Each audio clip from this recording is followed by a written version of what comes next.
ఆదివారం పారాయణ ప్రారంభం. శ్రీ గురు చరిత్ర అధ్యాయం 30. ఓం శ్రీ గణేశాయ నమః. ఓం శ్రీ సరస్వత్యే నమః. ఓం శ్రీ గురుభ్యో నమః. ప్రస్తావన. ఈ అధ్యాయాలలో 30, 31, 32 గోపీనాథునికి దత్తానుగ్రహంతో జన్మించిన కుమారుడు యవ్వనంలో క్షయవ్యాధితో మరణించి తిరిగి శ్రీగురుని అనుగ్రహంతో బతకడం చెబుతుంది. సద్గురువు బ్రహ్మలిపి మార్చి ఈ జన్మలోని వ్రాతను మరుజన్మకు, మరుజన్మలోని వ్రాతను ఈ జన్మకు మార్చగలడని ఉదహరిస్తుంది. ఇట్టి లీలలు శ్రీ అక్కలకోట స్వామి చరిత్ర, శ్రీ షిరిడీ సాయిబాబా వంటి నేటి దత్తావతార చరిత్రలో కూడా చూడవచ్చు. క్రిందటి అధ్యాయాలు సన్యాస కర్మ మార్గాలను పురుషులకు వివరిస్తే, ఈ అధ్యాయాలు శ్రీధర్మాన్ని సోదాహరణంగా వివరిస్తాయి. ఈ అధ్యాయాలలో తెలిపిన అనేక అంశాలను సావిత్రి యొక్క ఆచరణ కూడా తెలుపుతుందని గమనించాలి. ధర్మవర్తనులు ధర్మం వలన పొందలేని ఫలితాలను కూడా సర్వధర్మపరుడైన సద్గురును ఆశ్రయించుట వలన పొందగలరని, ధర్మ పరాకాష్ఠ కూడా సద్గురు దర్శనాన్ని మాత్రమే ప్రసాదిస్తుందని సావిత్రి వృత్తాంతము నిరూపిస్తుంది. ఆమెకు సహగమనం వలె ధర్మ నిరతి కూడా సద్గురు సమాగమ ఫలితమే. కథా ప్రారంభము. నామధారకుడు: స్వామి, నాకెన్నో శ్రీగురుని గూర్చిన అపూర్వమైన అంశాలు తెలుపుతున్నారు. అట్టి మీ రుణం ఎన్నటికైనా తీర్చుకోగలనా? అటు తర్వాత ఏమి జరిగిందో సెలవీయండి అని ప్రార్థించాడు. అంతట సిద్ధమునింద్రుడు ఇలా చెప్పసాగారు: నామధారక, శ్రీగురు లీలలన్నీ చెప్పడం ఎవరి తరము గాదు. నాకు చేతనైనంత వరకు చెబుతాను, విను. శ్రీగురుడు చూడడానికి మానవుని వలె కనిపిస్తున్నప్పటికీ ఆయన మహిమను బట్టి త్రిమూర్త్యావతారమన్న కీర్తి నలుదిక్కులా వ్యాపించింది. భక్తులు ఎంతో దూర ప్రాంతాల నుండి వచ్చి వారి అనుగ్రహం వలన కోరినవన్నీ పొందుతున్నారు. దరిద్రులు ధనాన్ని, సంతానము లేని వారి సంతానము, రోగులు ఆరోగ్యము పొందుతున్నారు. అలాంటి వారిలో ఒకడి వృత్తాంతము చెబుతాను, విను. మాహురాపురంలో గోడేనాథుడనే ఊరఫ్ గోపీనాథుడు సద్బ్రాహ్మణుడు ఉండేవాడు. అతడికెందరో పిల్లలు పుట్టి చనిపోయారు. ఆ దుఃఖం భరించలేక ఆ దంపతులు శ్రీ దత్తాత్రేయ స్వామిని నిష్టగా పూజించారు. ఆ స్వామి అనుగ్రహం వలన కొంతకాలానికి వారికొక చక్కని మగబిడ్డ కలిగాడు. అతనికి దత్తాత్రేయుడని పేరు పెట్టుకున్నారు. అల్లారుముద్దుగా పెరిగిన ఆ పిల్లవానికి 5వ ఏటనే ఉపనయనం చేశారు. 12వ సంవత్సరంలో రూపవతి, సుగనాల రాశి అయిన సావిత్రి ఊరఫ్ సుందరి అనే కన్యతో వివాహం చేశారు. ఆ దంపతులు సుగుణాలలోనూ సౌందర్యంలోనూ సమానులై రతి మన్మధుల వలె సుఖిస్తూ ధర్మ తత్పరులై పరస్పర ప్రేమానురాగాలతో ఉత్తమ గృహస్థ జీవితాన్ని గడుపుతుండేవారు. ఇలా ఉండగా విధివశాత్తు దత్తునికి 16వ సంవత్సరంలోనే తీవ్రంగా జబ్బు చేసి ఎన్ని చికిత్సలు చేయించినా తగ్గలేదు. అతనికి అన్నద్వేషం కలిగినప్పటి నుండి ద్రవహారమే తీసుకుంటూ ఉండడం వలన నిత్యోపవాసిగా ఉండేవాడు. ఇలా 3 సంవత్సరాలు గడిచేసరికి అది క్షయవ్యాధిగా పరిణమించింది. అతని భార్య కూడా అతడు తినగా మిగిలిన అన్నం మాత్రమే తింటూ నిరంతరం అతని సేవలో గడిపేది. అతడు కృషించిన కొద్దీ ఆ పతివ్రత కూడా శుష్కించసాగింది. భర్త రోగంతో బాధపడుతున్న కారణంగా ఆమె కూడా అతని వలె అలంకారమే చేసుకొనక పాత చీర ధరించేది. జుట్టు దువ్వుకొనకపోయేసరికి ఆమె జుట్టు జడలు కట్టింది. చిక్కి శల్యమైన ఆమెను అత్తమామలు ఎంత వారించినా వినకుండా భర్తయే ప్రత్యక్ష దైవమని నమ్మి సేవిస్తుండేది. తనకు గల సిరి సంపదలు వెచ్చించి ఆమె దైవజ్ఞులు చెప్పిన వ్రతాలు, శాంతులు ఎన్నెన్నో చేయించింది. ఎందరెందరో వైద్యులొచ్చి ఇచ్చిన మందులెన్నో వాడింది. ఇలా 3 సంవత్సరాలు గడిచాయి.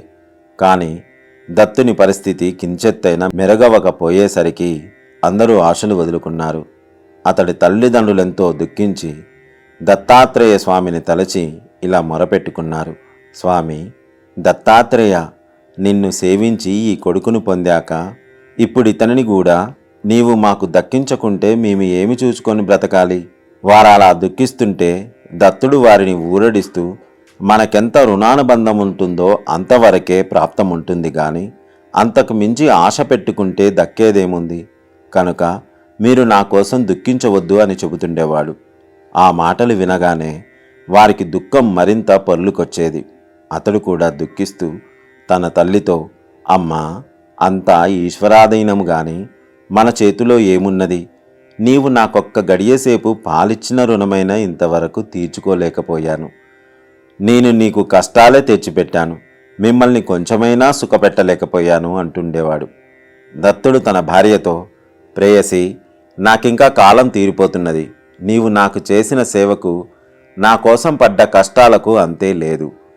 గత జన్మలో నీకు పరమశత్రువును కాబోలు నిన్నిలా బాధిస్తున్నాను. ఇక ముందు కూడా నీకు అండలేదని భయం లేదు. నా తల్లిదండ్రులు నిన్ను కన్న కూతురిలా చూసుకుంటారు. అయినా నీకిది ఇష్టం లేకపోతే నీవు పుట్టింటికి వెళ్ళిపోవచ్చు. నీతో కాపురం చేసే అదృష్టం నాకు కించెత్తైనా లేదు. దౌర్భాగ్యుడనైనా నన్ను కట్టుకున్న క్షణంలోనే నీ సౌభాగ్యం మంట కలిసింది అని బాధపడుతుండేవాడు.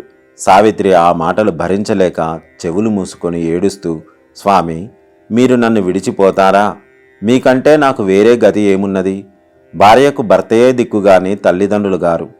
నేను మీ శరీరంలో అర్ధభాగాన్ని సుమా. నా ప్రాణమైన మిమ్మల్ని వదిలిపోతే నా శరీరంలో ప్రాణముండదు. మీరెక్కడ ఉంటే నేనక్కడ ఉంటాను అంటుండేది. సావిత్రి మాటలు వినగానే ఆ వృద్ధ దంపతులకు గుండెలు బ్రద్దలయ్యేవి. సావిత్రి, అయ్యో, మీరే ఇలా దుఃఖపడితే ఎలా? మీరు ధైర్యంగా ఉండాలి. నా ప్రాణేశ్వరునికి ఎట్టి భయమూ లేదు. అందరము కలిసి భగవంతుణ్ణి ప్రార్థిద్దాము అని ధైర్యం చెబుతుండేది. ఆమె ఒకసారి గాలి మార్పుకై అతనిని ఎక్కడికైనా తీసుకెళ్లాలని అనుకున్నది. అప్పుడొక గ్రామస్తుడు, మీరు దత్తభక్తులు కదా, దత్తావతారమైన శ్రీగురుని వద్దకెళ్ళండి, అక్కడెందరికో మంచి జరుగుతున్నది అని చెప్పాడు. అప్పుడు సావిత్రి అత్తమామలకు నమస్కరించి, గంధర్వపురంలో శ్రీ నృసింహ సరస్వతి అనే మహనీయులున్నారట.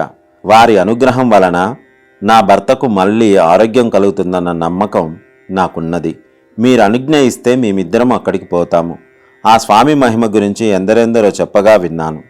మేమక్కడికి వెళ్ళడానికి అనుజ్ఞ ఇవ్వవలసినది అని వారి కాళ్ల మీద పడి వేడుకున్నది. ఆ వృద్ధులు తాము ఆశలు వదులుకున్న బిడ్డ ఎలాగైనా బ్రతికితే చాలని అందుకు అనుమతించి తగిన ఏర్పాట్లు చేశారు. ఆమె తన అత్తమామలతో, మీరు ధైర్యంగా ఉండండి, ఆ గురుదేవుడే నా భర్తను రక్షించగలడు అని చెప్పి వారికి నమస్కరించి సెలవు తీసుకొని బయలుదేరింది.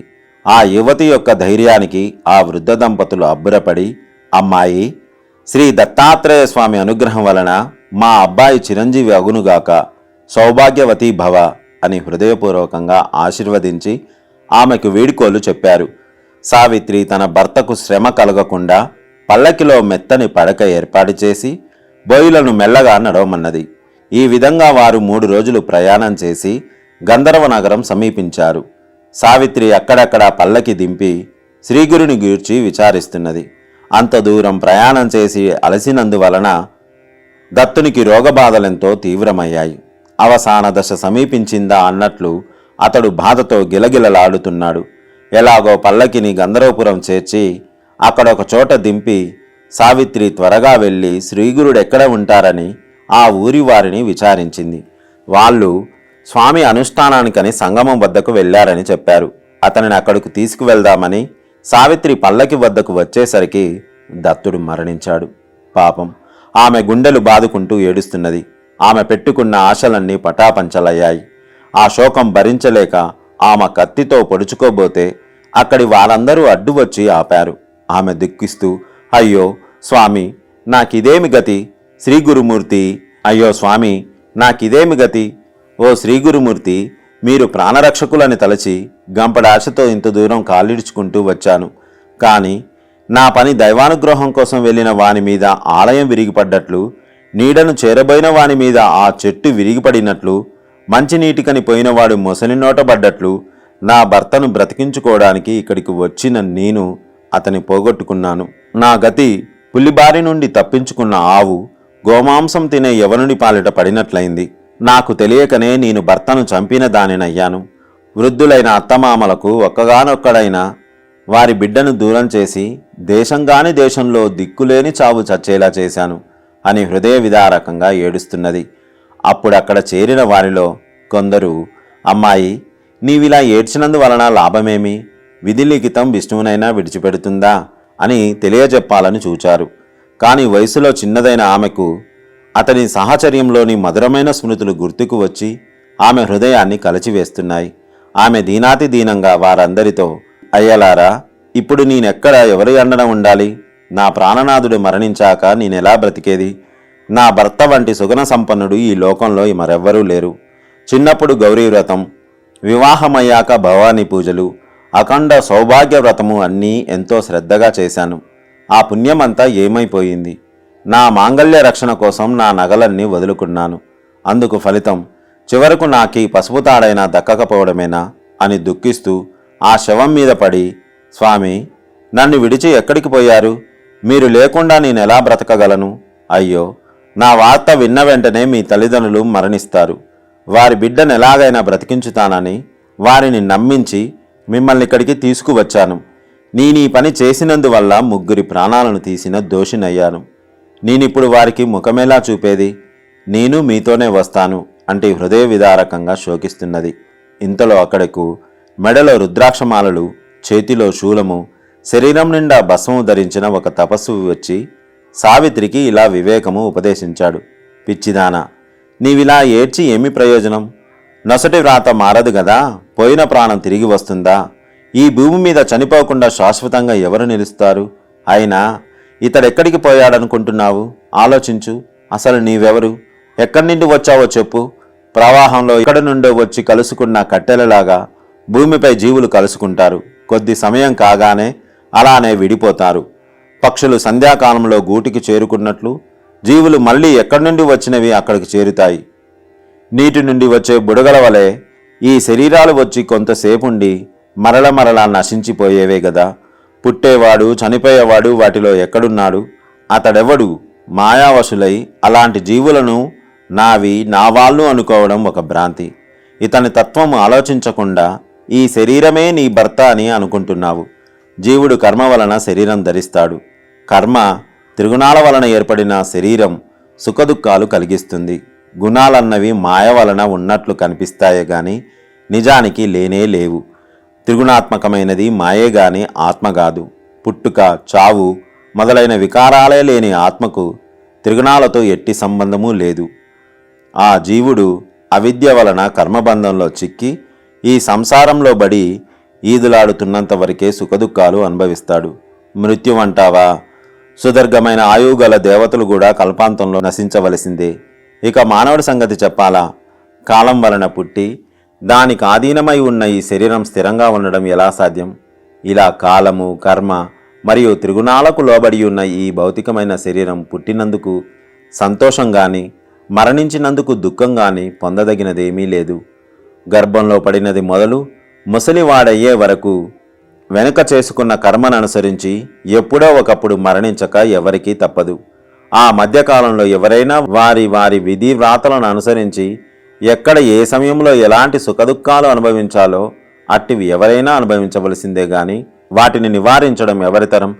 ఎప్పుడైనా ప్రాయశ్చిత్త కర్మల ద్వారా దుష్కర్మను నశింపజేసుకోవచ్చు, కానీ కాలగతిని నియమించడం ఎవరితరము కాదు. ఇప్పటి మీ సంబంధమే నిజమైతే గత జన్మలో నీకెవరితో ఎట్టి సంబంధం ఉన్నదో చెప్పగలవా? లేక వచ్చే జన్మలో నీకేం జరుగుతుందో చెప్పగలవా? ఇది ఆలోచించకుండా వ్యర్థంగా బాధపడతావెందుకు? రక్తము, మాంసము, శ్లేషము మొదలైన ధాతువులతో చేయబడిన ఈ పాంచభౌతిక శరీరం నేను, నాది అనుకోవడం సరియేనా? ఇంతకు నువ్వు శోకించేది ఇటువంటి తోలుబొమ్మ కోసమే కదా. ఇకనైనా ఈ శోకాన్ని నిగ్రహించుకొని ఈ జన్మచక్రం నుండి బయటపడే మార్గం ఆలోచించుకో అన్నాడు. ఆ బోధ విని సావిత్రి కొంచెం తమాయించుకొని ఆ ముని పాదాలకు నమస్కరించి, స్వామి, నాకెలాగైనా తరుణోపాయం చెప్పండి. మీరు చెప్పినట్లు చేస్తాను. దయాసాగర, నాకు నీవే తల్లివి, తండ్రివి. నీ సంసారం నుండి తరించే మార్గం ఉపదేశించండి అని వేడుకున్నది. ఓం శ్రీ దత్తాయ గురువే నమః. శ్రీ శ్రీపాద శ్రీవల్లభాయ నమః. శ్రీ నృసింహ సరస్వతీయే నమః.